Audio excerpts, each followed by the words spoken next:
જે students parents અને ફ્રેન્ડ્સમાં ફ્રેન્ડ્સને first priority આપે છે અને પેરેન્ટ્સને એમ કહે છે કે તમને કંઈ ખબર ના પડે, મારો ફ્રેન્ડ જે કરશે એમ જ હું કરીશ, મારી ફ્રેન્ડ જે કરે છે એ જ હું કરીશ.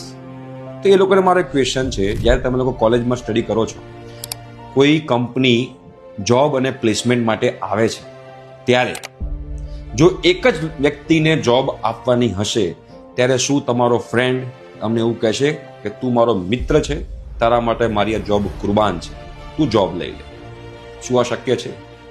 એક વસ્તુ યાદ રાખજો કે તમારા માટે જે કોઈ ખુશ થતું હોય દિલથી, તમે લોકો આગળ વધો ત્યારે, તે માત્ર તમારા પેરેન્ટ્સ છે. તો પેરેન્ટ્સ જે કહે ને એને ધ્યાનથી સમજવાનું. બિકોઝ જો તમે તમારી પર્સનલ વાતો તમારા પેરેન્ટ્સને છોડીને તમારા ફ્રેન્ડ્સને કહેશો અને ફ્યુચરમાં જો એ ફ્રેન્ડ તમારો ફ્રેન્ડ નહીં રહે, તો એ જ તમારી પર્સનલ વાતોનો મિસયુઝ થશે.